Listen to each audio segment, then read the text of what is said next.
CPM ഉപേക്ഷിച്ച് BJPയിൽ അംഗത്വം എടുത്തതിന് ശേഷം CPMൻ്റെ നേതൃത്വത്തിൽ അപകീർത്തിപ്പെടുത്തുന്ന അപവാദങ്ങളും പറഞ്ഞ് പ്രചരിപ്പിക്കുകയാണ്.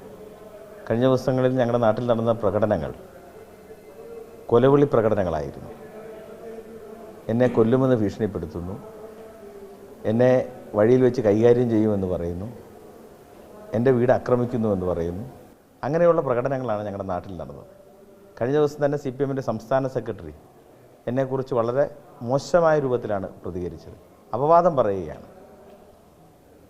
ഇന്നലെ CPMൻ്റെ നേതൃത്വ യോഗം ഞങ്ങളുടെ നാട്ടിലുണ്ടായിരുന്നു. ബഹുമാനപ്പെട്ട ജില്ലയുടെ ചുമതലയുള്ള മന്ത്രിയാണ് പങ്കെടുത്തത്. അദ്ദേഹം ആ യോഗത്തിൽ പറഞ്ഞത് ബിപിൻ സി ബാബുവിനെ കൈകാര്യം ചെയ്യണം. 10-ാം തീയതി ഞങ്ങളവിടെ ഒരു ഉപതെരഞ്ഞെടുപ്പ് അടക്കുകയാണ്.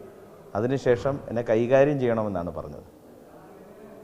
ഇതിൻ്റെ എല്ലാം പശ്ചാത്തലത്തിലാണ് ബഹുമാനപ്പെട്ട SP-ക്ക് ഞാൻ പരാതി നൽകി. അതിനുശേഷം കോടതിയെ സമീപിച്ചിരിക്കുകയാണ്. ബഹുമാനപ്പെട്ട ഹൈക്കോടതി ഇന്നലെ എനിക്ക് നോട്ട് ടു അറസ്റ്റ് നൽകിയിരിക്കുകയാണ്. കഴിഞ്ഞ ഈ 18-ാം തീയതി വരെ അറസ്റ്റ് ചെയ്യാൻ പാടില്ല എന്ന് ബഹുമാനപ്പെട്ട ഹൈക്കോടതി പറഞ്ഞിട്ടുണ്ട്. അന്നേരം ഞാൻ പ്രൊട്ടക്ഷന് വേണ്ടി ബഹുമാനപ്പെട്ട കോടതിയെ ഇതിൻ്റെയൊക്കെ ഭാഗമായിട്ടാണ് സമീപിച്ചിട്ടുള്ളത്. ഈ CPM-ആണ് ഭരണത്തിലുള്ളത്. CPM-ൻ്റെ പോലീസ് അത്തരത്തിലൊരു സുരക്ഷ ഒരുക്കി CPM-കാരിൽ നിന്ന് രക്ഷപ്പെടുത്തുമെന്ന് കരുതുന്നുണ്ടോ?